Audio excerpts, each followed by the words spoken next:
سلام رفقا، حالتون چطوره؟ خیلی خوش اومدید به این ویدیو. امشب هم قراره بعد از یه مدتی، نه یه مدت زیادی که نه، فکر پریشب یه ویدیو گذاشتم. خب امشب هم اومدیم با موضوعی یکم ترسناکتر از قبلی و با موضوعی که ممکنه براتون جالب باشه. خب امروز اومدیم با معرفی و تست تخته احضار روح ویجی بورد یا ویجو که مطمئنم همه میشناسیدش و چیزی نیستش که نشناسنش. این تخته هم چیزی نیست مثل بقیه چالش‌ها که حالا بعداً بقیه‌شون هم بهتون معرفی میکنم چجوریه.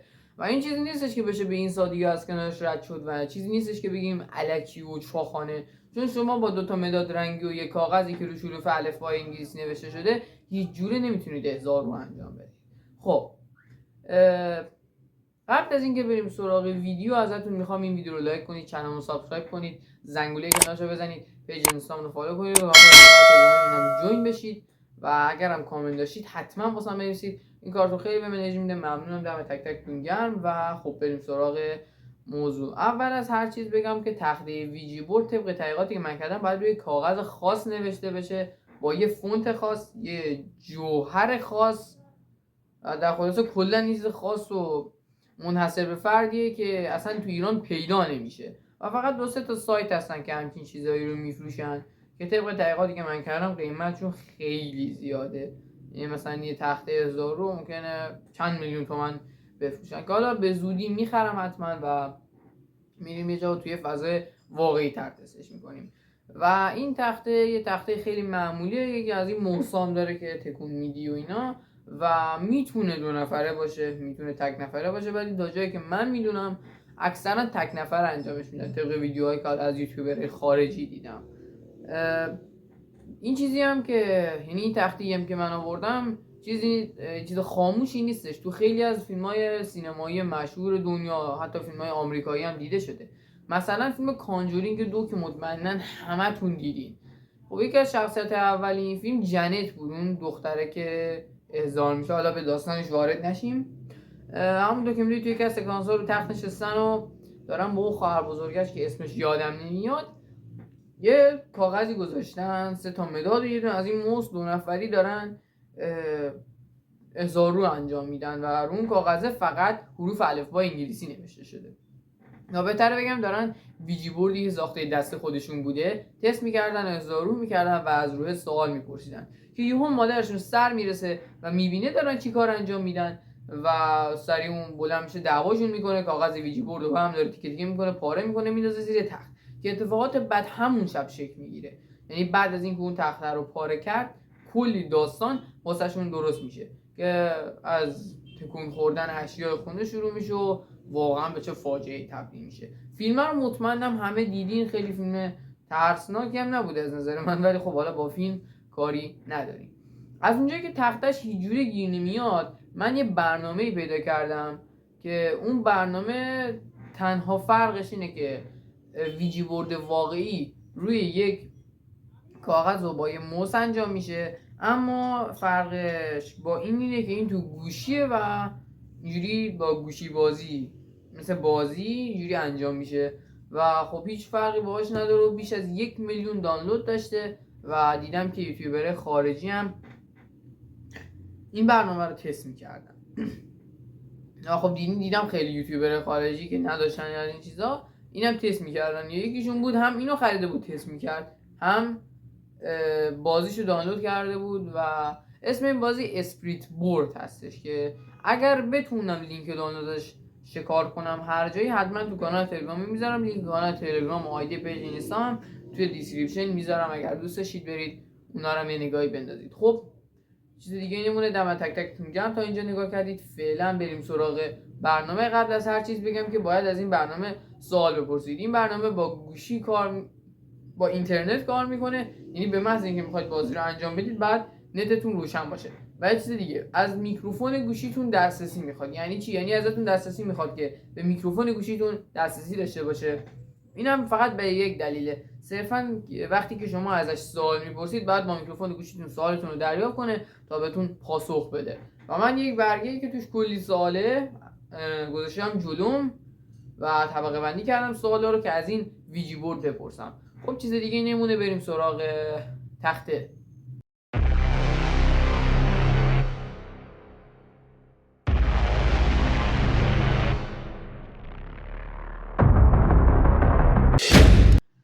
وقتشه که بریم سراغ این بازی و ببینیم که چجوریه. قبل از اینکه بریم سراغ بازی باید بگم بهتون که توی ویجی بورد واقعی شما باید دستتون رو بذارید روی موس و تکون بدید، روی کلمه ها برید و اگر روی کلمه احساس خاصی داشتید یا گرمای خاصی داشت اون کلمه رو باید به ذهن بسپارید. اما توی این گوشی اینجوری نیست. به محض اینکه سوالتون رو دریافت بکنه شما میتونید دستتون رو روی موس بذارید و هر جا که موس رو از شما انگشتتون رو ببرید و آخر کلماتون رو جمع میکنه و بهتون تحویل میده یه حالا پاسخ سوالتون. خب اولین چیزی که بگم برنامه متاسفانه آنلاین، یعنی باید با نت انجام بشه. بریم تا این لوگو برنامه رو بهتون نشون بدم. اسپریت بورد گوشی رو عوض کردم شاید بشه، خدا کنه که بشه. خب بریم ببینیم که اسپریت بورد چیه و یه گیمی ازش بزنیم. قبلش من واردش میشم و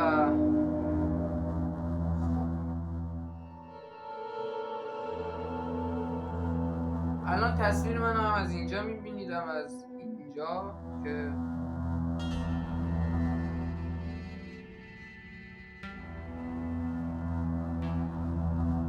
باید لود بشه، یکم طول میشه. خب اسپریت نو تانک. خب بازی شروع میکنم. فشار میدم و Who are you؟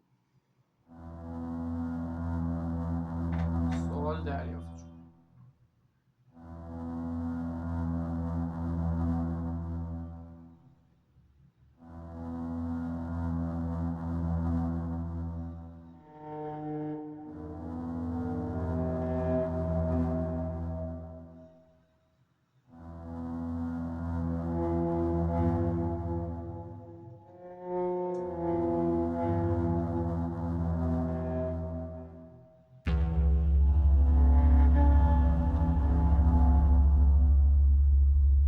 دوروتی چه اسم دخترونه؟ Where are you؟ این کلمه بگید که هنگ سوال دریافت شد و بریم سراغ پاسخ.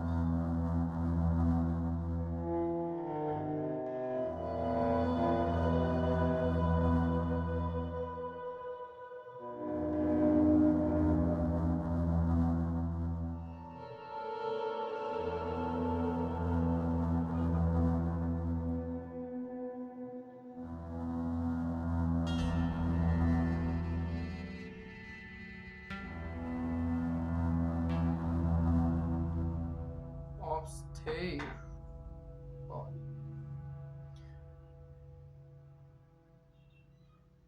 چی گرفت؟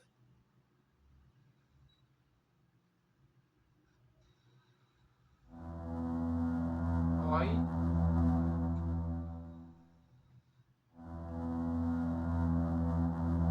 دوم صد دست. بله الان میره رو تی. I don't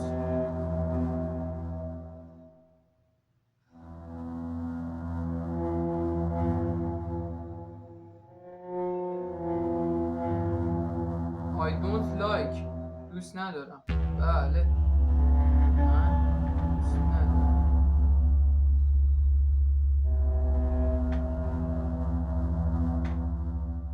خب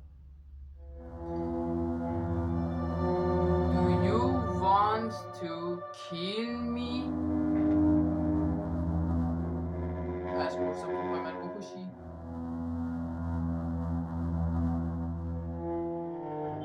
جواب بده.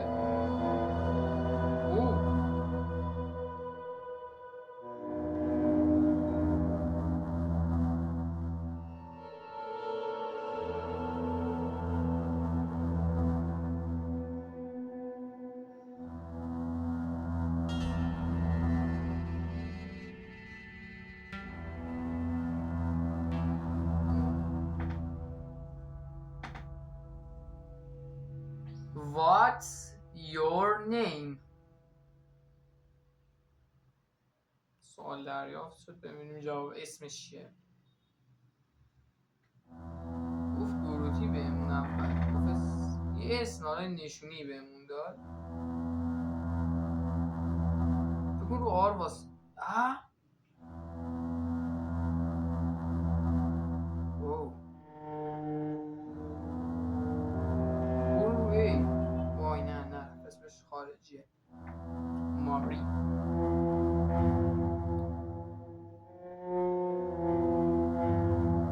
Will you show yourself to me?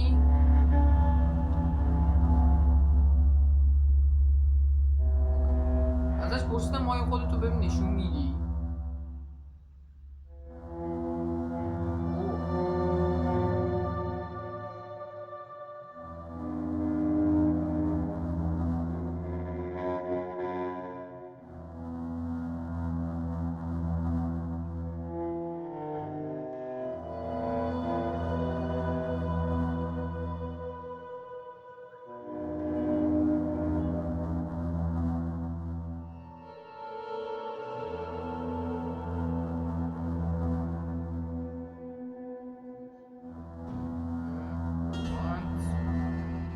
روف جالبه. Are you died؟ آیا تو مردی؟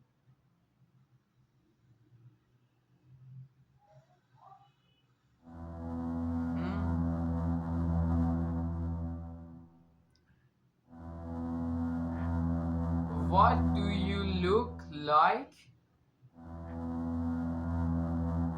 قیافه تو چه شکلیه؟ جواب بده. جواب بده. او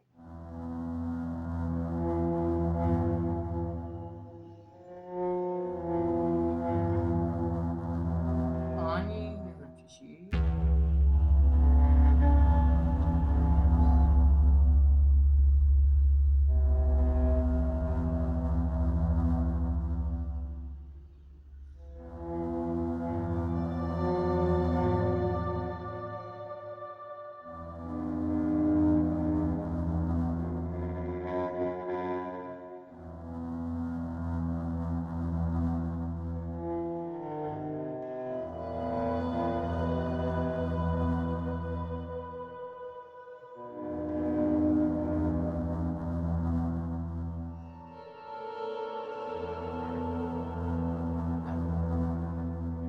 What should I do؟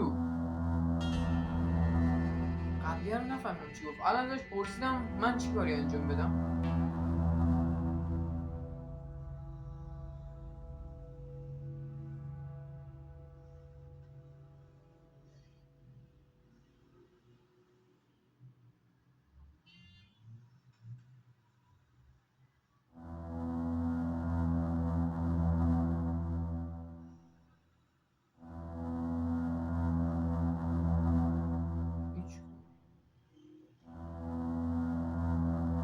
Show yourself.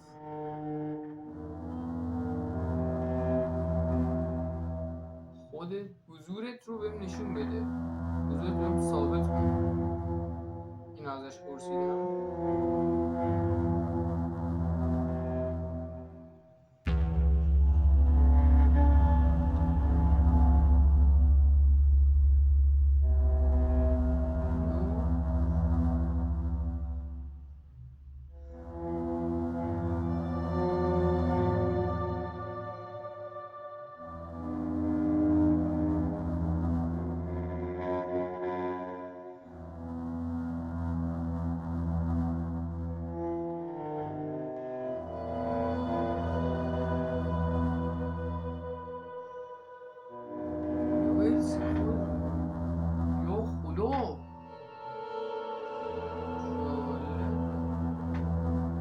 سال یکی مونده به آخر. How old are you؟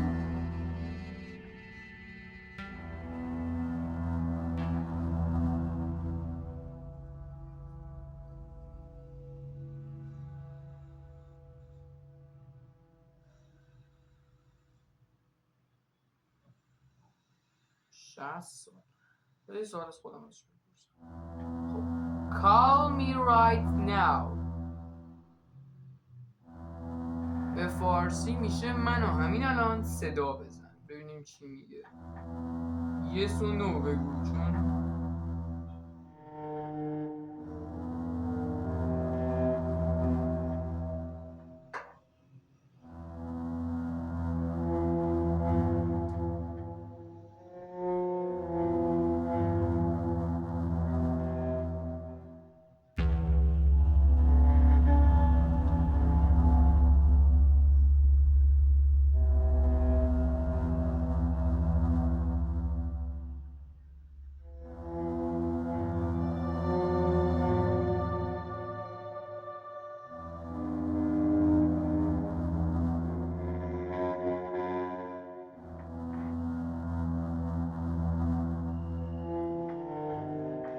When will die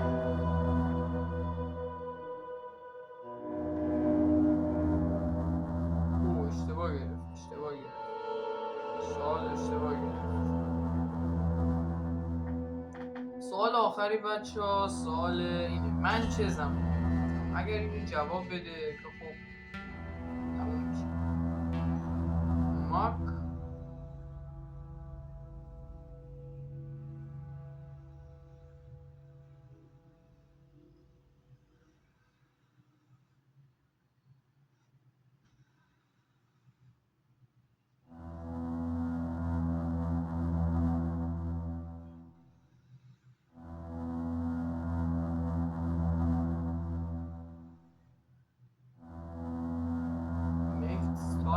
stop. When will die سوال درست گرفت و سوال آخر When will die برو ردت